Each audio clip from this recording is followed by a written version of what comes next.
as we gather ourselves together today for this sit, whether standing, walking, sitting, lying down, be aware of your intention to be here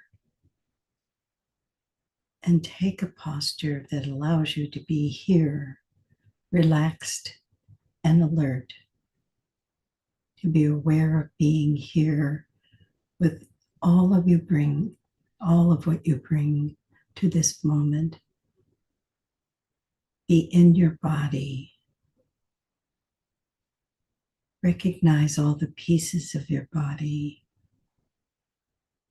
your feet, your legs, your hips, your soft belly. Let it relax. Let your torso relax, your shoulders. Lower your shoulders and your elbows. Feel your fingers at the end of your arms.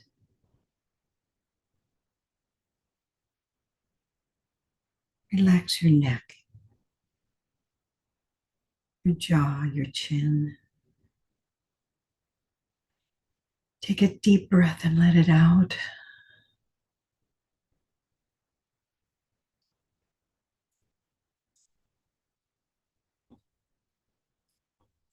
Allow all your feelings to be here and let them go, coming and going with each breath. Thoughts coming and going with each breath.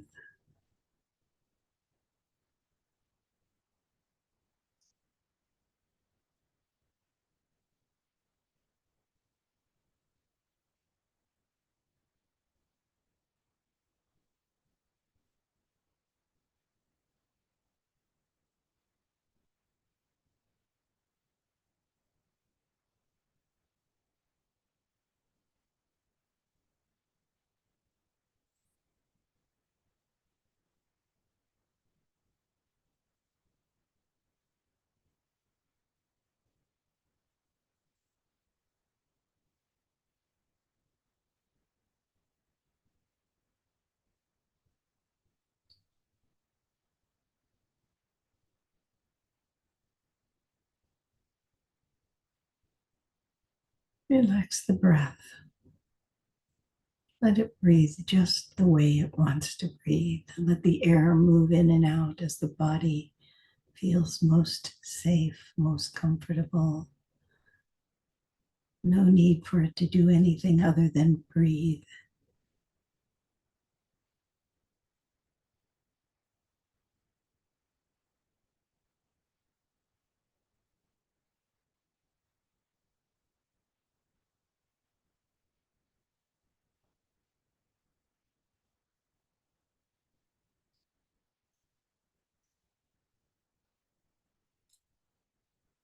Even your awareness,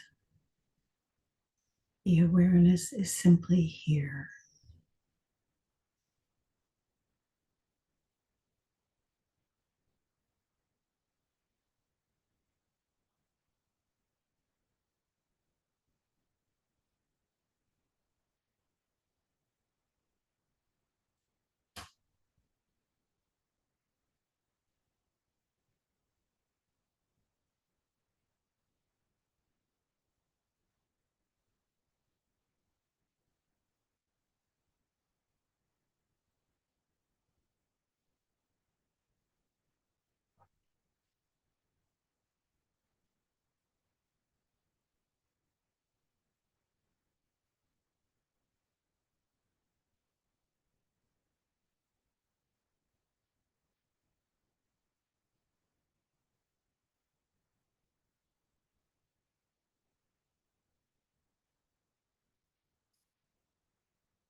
See everything just as it is.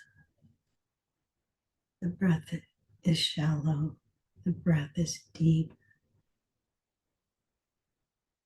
The breath is short. The breath is long.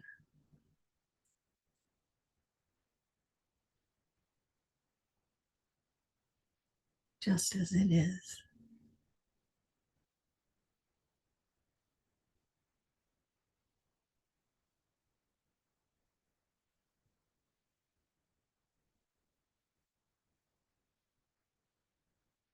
Just here.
Thoughts arise because that's the nature of thoughts.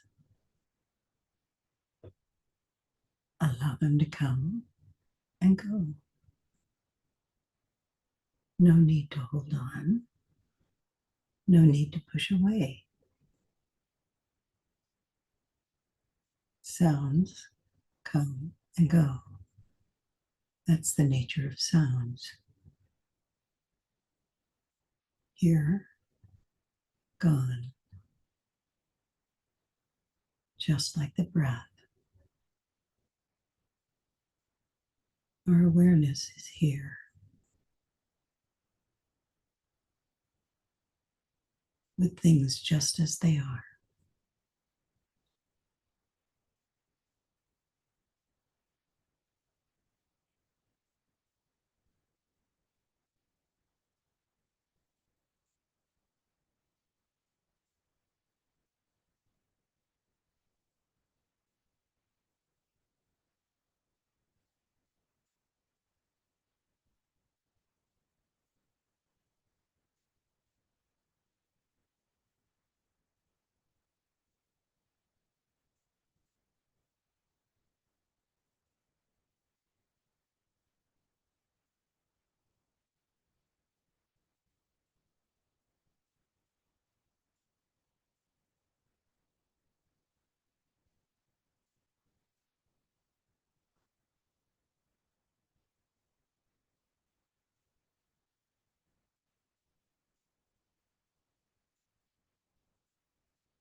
What do you notice now?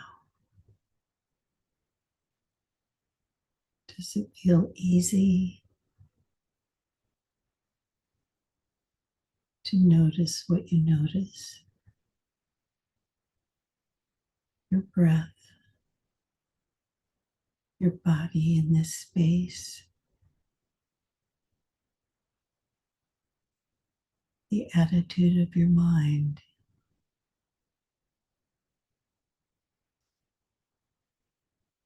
Is there tightness or looseness?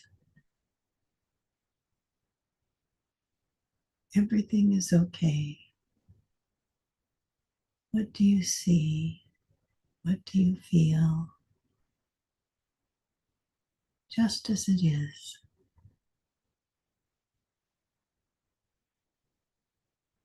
The breath,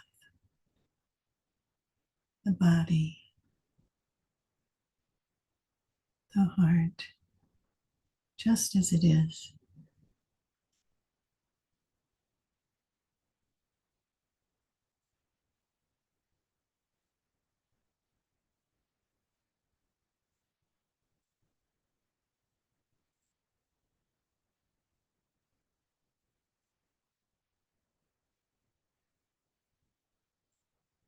The surface of your face,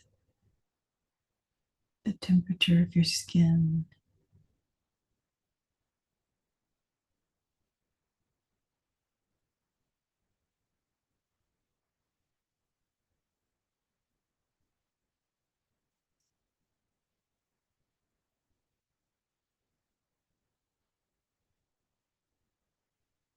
all things allowed.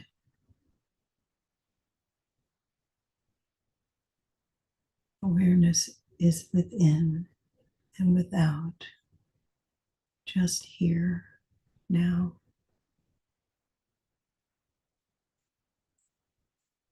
Just as it is.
Don't float away, stay here.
May this practice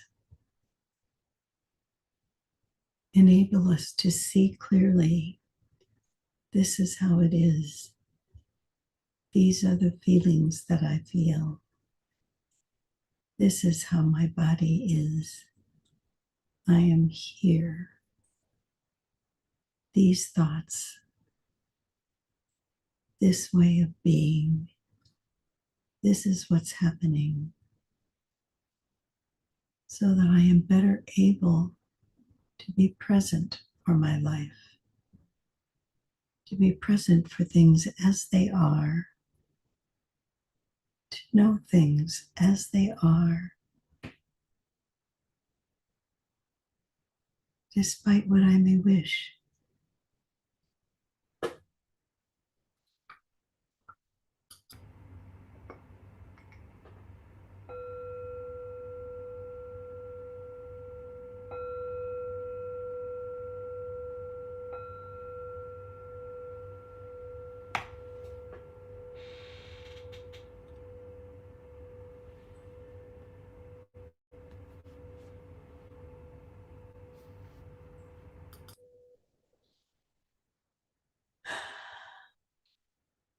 Hello, everyone. My name is Maria Stratman, and this is our last day of discussing the Brahma Viharas this week. But the Brahma Viharas are always with us in some form or another. And as we're winding this up, it occurs to me that there wasn't a single topic that deserved only 15 minutes. Only 15 minutes of Dharma discussion about these things that are so important, these aspects of being human, these movements of the heart. But this last one, equanimity, we're going to spend a little more time on today. In particular, equanimity is one of those Buddhist words that comes at the end of all the lists. You find it at the end of many lists, and it appears to be something that we have to be. It becomes one more thing that we have to be. We have to be equanimous. Or it can be something that seems unattainable, like it's at the end. So it's the culmination of our practice, or it seems like maybe the reward of practice. In some respects, that last item it is a reward of practice, but it is not something that's the end of practice. It's something that we have and something that can be cultivated and made more. It's something that we can be more aware of. It's something that can be a larger part of our lives. And that's what I want to talk about today, because I think equanimity, well, I particularly like what Joan Halifax said about it. So several times this week, I've said Joan Halifax referred to compassion as a soft front and a strong back. She also said equanimity is the capacity to be in touch with suffering, at the same time not be swept away by it. It is the strong back that supports the soft front. Equanimity is the strong back that supports the soft front. So we can talk about some of the things that support the quality and development of equanimity, and they're going to sound really familiar to you. So virtue, integrity. It's easier to be equanimous if you're not hiding something. Well, I don't want to hide this part of me. I don't want to hide that part of me. I don't want you to know about that thing. And I'm worried about it, because it directly places us in the place of blame. So equanimity is a quality that is blameless. We don't blame others. We don't blame ourselves. This is how it is. So the quality of blamelessness is one to consider and think about. I once gave a whole talk on blamelessness, so we're not going to spend a lot of time about that. But think about how that affects your quality of being able to be present for what's happening. The quality of not blaming yourself or others for the conditions as they are at this moment. Not blame. These are the conditions, okay? The second is the quality of faith and confidence. And as we practice, our ability to realize that practice is serving us grows stronger, and we're more confident about how we show up in the world. The more mindful we are, the more we're able to be mindful. It's kind of builds on itself. And so the sense of that all of our practice increases the sense of equanimity is an important one. A well-developed mind. And by that, what I mean is the ability to be in balance. If we follow every thought, allow our thoughts to be random all the time, follow every train of thought that comes up, and never say, no, I'm going to be here now. I'm going to be present now. I'm going to figure out what's happening right now. That discipline of mindfulness is an important part of being equanimous in the end. So that helps us come to grips with, oh, this is what's happening. I can see this is what's happening.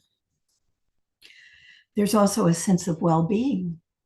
Okay, right in this moment, I'm feeling okay. I can have a drink of water.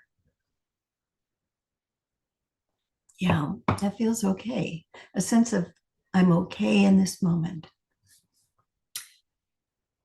Understanding or wisdom that comes out of practice supports equanimity. So things like understanding that people are responsible for their own actions. You may want something for someone and they continue to do something you think is harmful. In the end, it's not your responsibility, it is theirs. In the same sense, you're responsible for your own actions. It's not what somebody else wants you to do that affects what's true for you. It's what you choose. It's what the other person chooses. The responsibility doesn't lie on somebody's ability to influence someone else. We have to understand that our own actions are dependent on the conditions that arise. We don't have control over everything. Understanding impermanence and how conditions affect how we show up in the world, so that we don't blame everything on us. Conditions cannot be made personal. We simply don't have control over everything. What we have control over is our own reactions. That requires us to know our own minds. It requires us to know when equanimity is absent, to realize, I am not doing well here. To know when that's true. To know I'm feeling out of balance here. To notice that. To really see the nature of impermanence. Ajahn Chah was a Thai forest teacher. He's one of Jack Kornfield's major teachers. And he tells a story about how he was meditating and people were making a horrible amount of noise, and he was furious about the noise, and he'd go sit in his hut and he'd think, why are these people making all this noise? And if they would just go, I'm sure I could become enlightened. And he said, so I'm going to read this. Well, he listened to himself complaining, and he quickly realized, well, they're just having a good time down there. I'm making myself miserable up here. No matter how upset I get, my anger is just making more noise internally. And then he had this insight. The sound is just the sound. It's me who's going out to annoy it. If I leave the sound alone, it won't annoy me. It's just doing what it has to do. That's what sound does. It makes sound. That's its job. So if I don't go out and bother the sound, it's not going to bother me. Now, that may sound hard, speaking of sounding. But the truth is, it is the reaction to the sound that is the suffering, and not the sound. It is the reaction and not the sound. Most wisdom actually arises from seeing one's own reactions to turmoil, irritations, generally things not being the way we want them to be. Most of the lessons in my life have had that quality. When I come to understand, if it was just like this, it would be perfect. And realizing that is where the suffering arises, in my wanting it to be perfect. In my wanting it to be this way to be perfect. Most of my suffering around holidays has been that, where I'll think I try to make everything perfect. I make food for everybody. I was making 4 different entrees to satisfy everybody's particular food needs, and I was miserable. The whole time I was miserable until I finally figured out that what I really wanted was just for everyone to be happy. I didn't really want to serve the best meal to every person. That was just my way of making people happy. And when I retreated to, I just want people to be happy, I stopped trying to make them happy by what I did. And I started just looking at, all I want is people to be together. I cannot make them happy. I was much happier. So I once went on retreat at a time when I felt very alienated from my family and very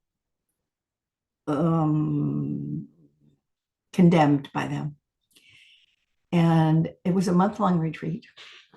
And at the beginning, I spoke with Joseph Goldstein, who said, I have exactly what you need to do. You need to do equanimity practice.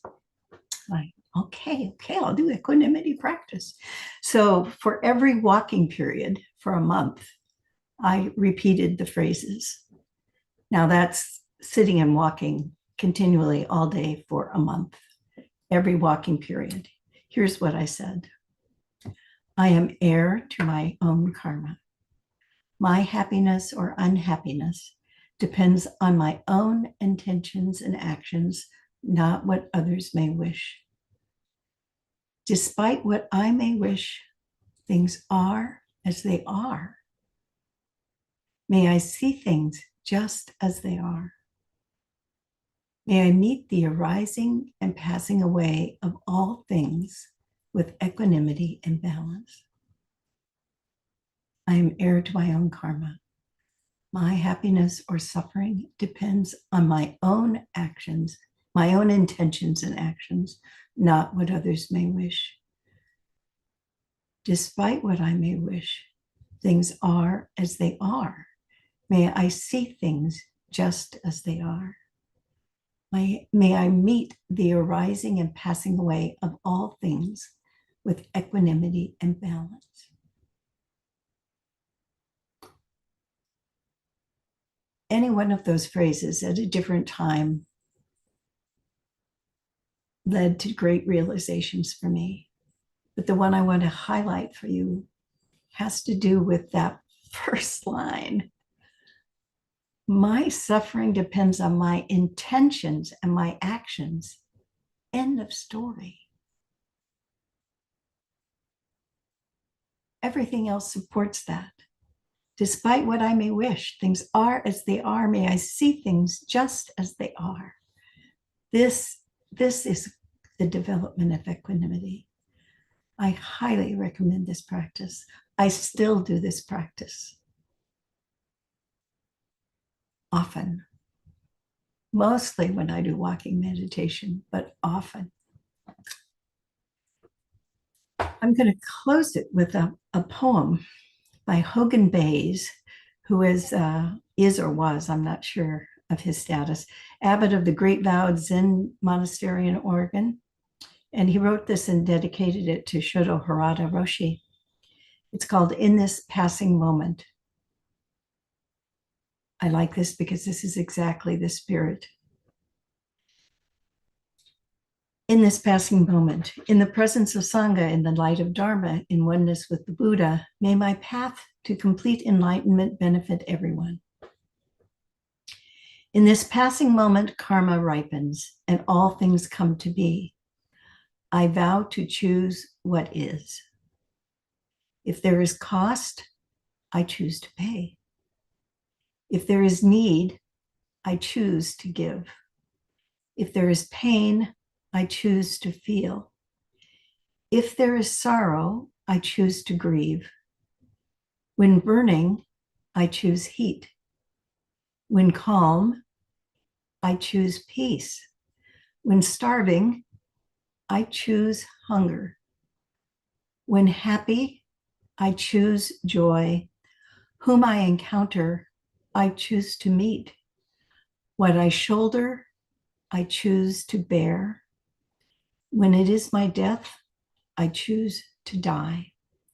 Where this takes me, I choose to go. Being with what is, I respond to what is. This life is as real as a dream. The one who knows it cannot be found. And truth is not a thing. Therefore, I vow to choose this Dharma entrance gate. May all Buddhas and wise ones help me live this vow. May you all see things. May you all see things as they are. May you choose things just as they are. And may you be happy. Thank you for spending this week with me.